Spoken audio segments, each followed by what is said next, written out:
Hello అండీ! ఈరోజు మనం ఒక భయంకరమైన, నిజంగా ఒళ్ళు గగుర్పొడిచే కథను విశ్లేషించబోతున్నాం. రాత్రిపూట నగర వీధుల్లో తిరిగే ఒక డెలివరీ బాయ్ జీవితం కేవలం కొన్ని క్షణాల్లో ఎంత చీకటిగా మారిపోయిందో ఈ విశ్లేషణ ద్వారా చూద్దాం.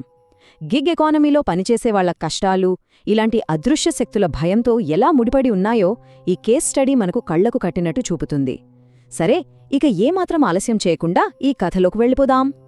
అయితే ఈ కథ మొదలయ్యే ముందు ఒక చిన్న రిక్వెస్ట్.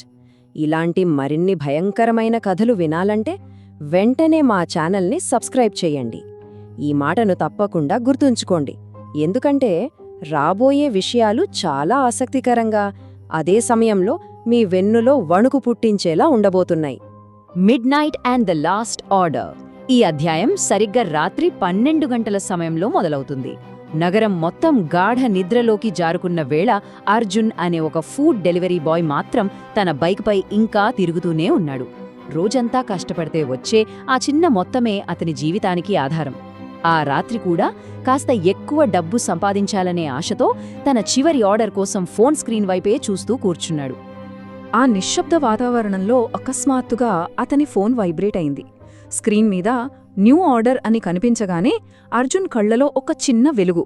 హమ్మయ్య, ఈ చివరి డెలివరీతో ఈరోజు పని ముగించేయొచ్చు కదా అనుకుంటూ వెంటనే ఆ ఆర్డర్ని ఓపెన్ చేశాడు. కాని ఆ స్క్రీన్ మీదున్న డీటెయిల్స్ చూడగానే అతని ముఖంలో ఆనందం కాస్త మాయమైపోయింది. ఒక రకమైన గందరగోళం మొదలైంది.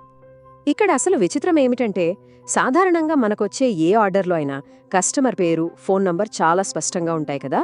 కానీ అర్జున్ ఫోన్కొచ్చిన ఈ ఆర్డర్లో కస్టమర్ పేరు లేదు, అసలు ఫోన్ నంబరే లేదు.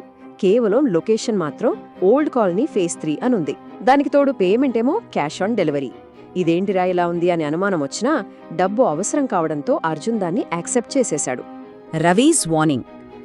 సరిగ్గా అదే సమయానికి అతని ఫ్రెండ్ రవి నుంచి ఒక కాల్ వచ్చింది. ఈ కథలో అర్జున్కి ఎదురైన మొదటి భయంకరమైన హెచ్చరిక ఇదే. ఎక్కడున్నావురా అని రవి అడిగాడు. ఏం లేదు బ్రో, చివరి ఆర్డర్, ఓల్డ్ కాలనీ ఫేజ్ 3కి వెళ్తున్నా అని అర్జున్ చెప్పగానే లైన్లో కొన్ని క్షణాల పాటు నిశ్శబ్దం. రవి గొంతులో వణుకు తెలుస్తోంది. అక్కడికి వెళ్ళొద్దురా అని నెమ్మదిగా హెచ్చరించాడు రవి. ఆ కాలనీ 3 సంవత్సరాల క్రితమే ఖాళీ అయింది. అక్కడొక ఫ్యామిలీకి ఏదో జరిగింది. అప్పణ్నించి ఎవ్వరూ అక్కడుండరు. రాత్రి టైంలో అయితే అస్సలు వెళ్లరు. ఈ మాటలు వింటుంటేనే మనకు భయం వేస్తోంది కదూ. కాని అర్జున్ మాత్రం ఆ మాటలను పెద్దగా పట్టించుకోలేదు.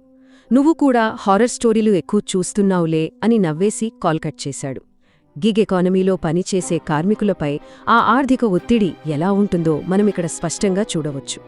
ఆ డబ్బు అవసరం ఎదురుగా కనిపిస్తున్న ప్రమాదాన్ని కూడా పట్టించుకొనివ్వకుండా అతని ముందుకు నడిపించింది. The journey into darkness. ఇప్పుడు అర్జున్ ప్రయాణం ఎలా ఉండబోతుందో చూద్దాం. ఈ ప్రయాణం కేవలం ఒక అడ్రస్ కోసం కాదు, భయంకరమైన చీకటి లోకంలోకి అడుగుపెట్టడం లాంటిది. ఆ దారిలో వెళుతుంటే వాతావరణం క్రమంగా ఎలా మారిపోయిందో ఆలోచించండి.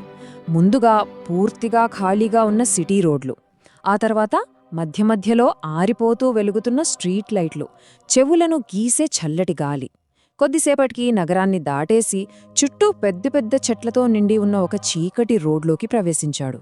చివరగా ఎవరూ లేని పగిలిపోయిన గోడలతో ఉన్న ఒక పాత ఇంటికి చేరుకున్నాడు. ఈ మొత్తం ప్రయాణం గుండెను పిండేసేంత ఒంటరితనాన్ని సృష్టిస్తుంది కదా. అప్పుడే GPS "you have reached your destination" అని చెప్పింది. అర్జున్ బైక్ ఆపాడు. ఎదురుగా ఉన్న ఆ ఇల్లు పూర్తిగా చీకటిలో మునిగిపోయుంది. కిటికీలు పూర్తిగా విరిగిపోయున్నాయి. మెయిన్ డోర్ సగం తెరిచి ఉంది. ఆ వాతావరణం ఎంత భయంకరంగా, నిశ్శబ్దంగా ఉందంటే చీకట్లో ఎవరో తనని వెంబడిస్తున్నట్టు, తనని తీక్ష్ణంగా గమనిస్తున్నట్టు అర్జున్కి అనిపించింది. Inside the abandoned house. ఇక ఆ పాడుబడిన ఇంటి లోపల అసలు ఏం జరిగిందో ఇప్పుడు చూద్దాం.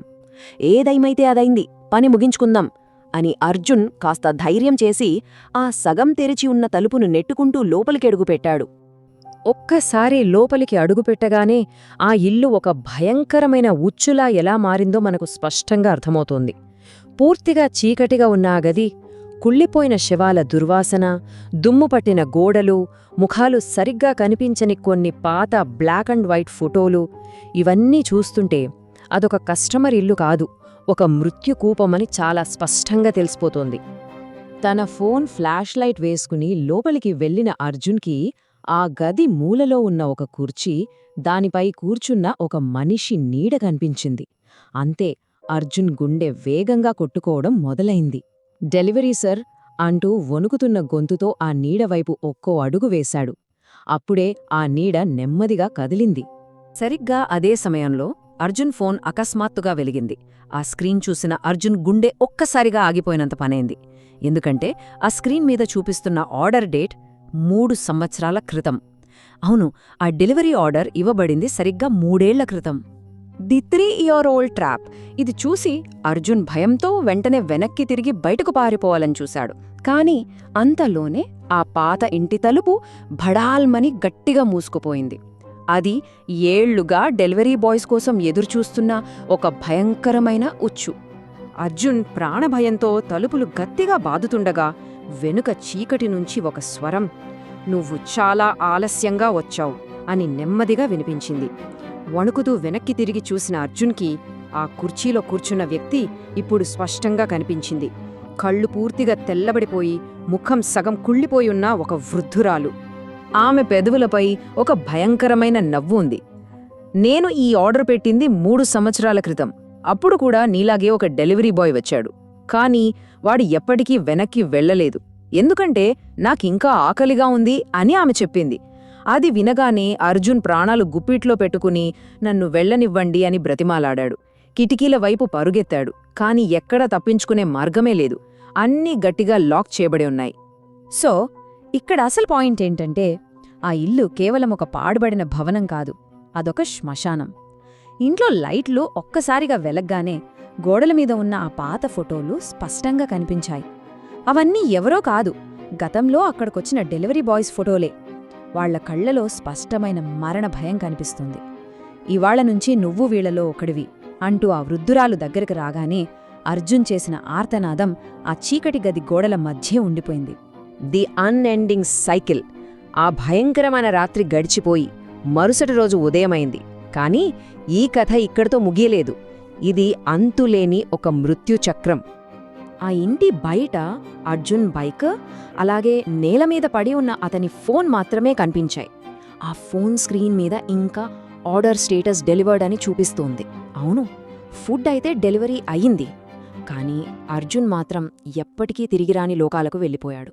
చూసారా, ఇది ఎంత క్రూరమైన ఐరనీనో? ఈ మొత్తం విశ్లేషణలో మనం గ్రహించాల్సిన అస్సలు నిజం ఇక్కడే ఉంది. ఆ డెలివరీ యాప్లో ఇప్పటికీ అప్పుడప్పుడు సరిగ్గా అదే అడ్రస్తో ఒక ఆర్డర్ వస్తూనే ఉంటుంది. కస్టమర్ పేరుండదు, ఫోన్ నంబరుండదు, లొకేషన్ మాత్రం అదే ఓల్డ్ కాలనీ ఫేజ్ 3. పాపం కొత్తగా జాయిన్ అయ్యే ఎవరైనా డెలివరీ బాయ్ ఆ ఆర్డర్ యాక్సెప్ట్ చేస్తే అంతే, వాళ్ళు ఆ చీకటి ఇంటికి వెళ్తారు, కాని ప్రాణాలతో ఎప్పటికీ తిరిగిరారు.